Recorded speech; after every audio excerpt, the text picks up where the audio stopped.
Bienvenue dans cette nouvelle vidéo. Nous allons voir comment exécuter les macros.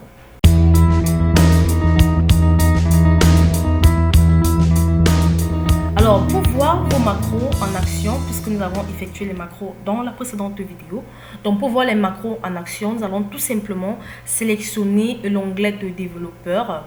Et dans l'onglet développeur du ruban, nous allons sélectionner macro. Voilà, et nous avons la boîte de dialogue macro qui apparaît. Cette boîte de dialogue vous permet de sélectionner la macro que vous souhaitez exécuter. Dans cet exemple, nous allons tout simplement sélectionner la macro que nous avons exécutée dans la précédente vidéo, donc, qui est la macro la barre de données. Alors, lorsque j'ai sélectionné cette macro, je vais tout simplement cliquer sur le bouton exécuter. Et là, comme vous pouvez le constater, la macro est tout simplement, elle applique tout simplement une barre de données, une mise en forme conditionnelle à ma plage de données que j'ai exécutée dans la macro. Alors, si je veux tout simplement effacer, je vais tout simplement aller au niveau de macro. Également, je vais cliquer sur supprimer la barre de données. Je vais cliquer sur exécuter. Et comme vous pouvez le constater, Excel supprime tout simplement la barre de données au niveau de ma plage de cellules où j'ai effectué la macro. Comme nous l'avons fait pour supprimer la barre de données. Lorsque vous créez des macros, vous voulez donner à votre public un moyen simple et clair d'exécuter chaque macro. Donc, un bouton utilisé directement sur le tableau de bord ou le rapport pour fournir une interface utilisateur simple mais efficace. Donc, les contrôleurs de formule d'Excel vous permettent de créer des interfaces utilisateurs directement sur vos feuilles de calcul, simplifiant ainsi le travail de vos utilisateurs. Les contrôles de formule vont des boutons ou encore les contrôles les plus couramment utilisés aux barres de défilement et aux cases à cocher. Alors, pour une macro, vous pouvez placer un contrôle de formulaire dans une feuille de calcul, puis lui attribuer cette macro, c'est-à-dire une macro que vous avez déjà enregistrée. Lorsqu'une macro est affectée au contrôle, cette macro est exécutée ou jouée chaque fois que vous cliquez sur le contrôle. Alors, nous allons créer à présent les boutons pour les deux macros que nous avons effectués, donc c'est-à-dire la macro barre de données, la macro supprimer la barre de données. Alors sur l'onglet développeur, ensuite nous allons cliquer sur insérer et là nous avons les contrôles de formule et les contrôles actifs X. Alors nous allons tout simplement sélectionner le bouton contrôle de formulaire. Et lorsque nous cliquons sur ce bouton, nous pouvons tout simplement sélectionner la plage nous voulons qu'il apparaisse. Et là, elle crée tout simplement une boîte de dialogue affectée une macro. Alors, tout ce qui vous reste à faire, c'est de sélectionner la macro que vous souhaitez lui attribuer. Donc, dans ce cas, nous allons tout simplement l'attribuer la macro barre de données. Et lorsque vous cliquez sur la macro que vous souhaitez l'attribuer, nous allons tout simplement cliquer sur OK. Et là, comme vous pouvez le constater, nous avons tout simplement le bouton 1. Nous pouvons tout simplement modifier. Donc, si je clique par exemple sur le bouton 1, comme vous pouvez le constater, cela applique tout simplement une barre de données. Alors, je peux tout simplement modifier le bouton 1 pour le nom. Donc, je vais faire un clic droit et ensuite cliquer sur modifier le test. Et là, je vais tout simplement écrire du test, par exemple, barre de données.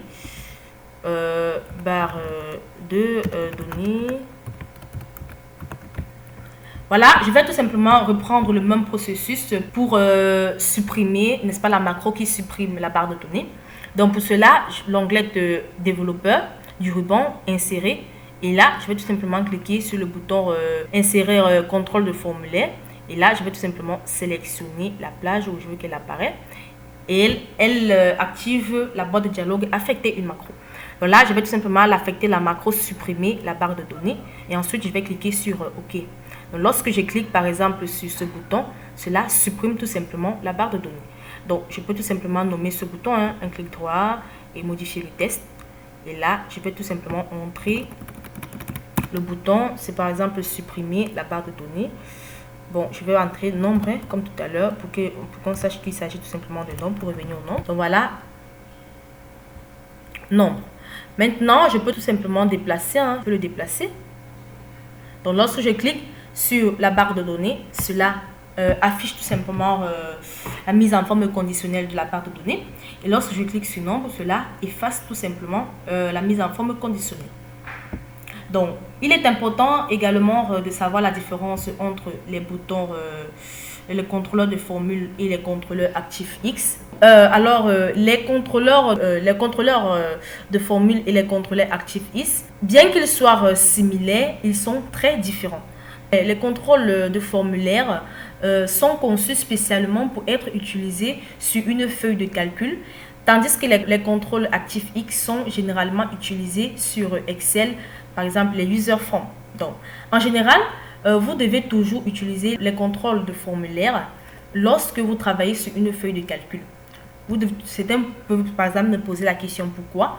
Les contrôles de formulaire ont besoin de moins de ressources et ils fonctionnent donc moins, et la configuration des contrôles de formule est beaucoup plus simple que la configuration de leur homologue ActiveX. Alors, comme vous pouvez le constater, les boutons que nous avons créés sont accompagnés des noms par défaut que nous avons renommés. Il est important de garder à l'esprit que tous les contrôles du menu contrôle de formulaire fonctionnent de la même manière que le bouton de commande, dans la mesure où vous affectez une macro à exécuter lorsque le contrôle est sélectionné. Donc voilà, lorsque je clique sur la barre de données, cela affiche tout simplement une mise en forme conditionnelle, et lorsque j'applique ce nombre, cela change tout simplement la mise en forme conditionnelle. Je peux tout simplement déplacer, le déplacer. Voilà, je peux déplacer ma barre de données. Voilà. Donc, je le mets tel que je veux. Donc, chaque fois que je clique sur barre de données, cela affiche une mise en forme conditionnelle. Et lorsque j'affiche nombre, cela supprime tout simplement. Donc, voilà en quelque sorte comment afficher votre macro. Comment exécuter votre macro. Donc j'espère que vous avez aimé la vidéo. Nous allons nous retrouver très prochainement dans une nouvelle vidéo. J'espère que vous avez aimé la vidéo. Nous allons nous retrouver très prochainement si vous avez aimé cette vidéo, n'oubliez pas. J'espère que vous avez aimé la vidéo. Nous allons nous retrouver très prochainement dans une nouvelle vidéo. J'espère que vous avez aimé la vidéo. Nous allons nous retrouver très prochainement dans une nouvelle vidéo. J'espère que vous avez aimé la vidéo. Nous allons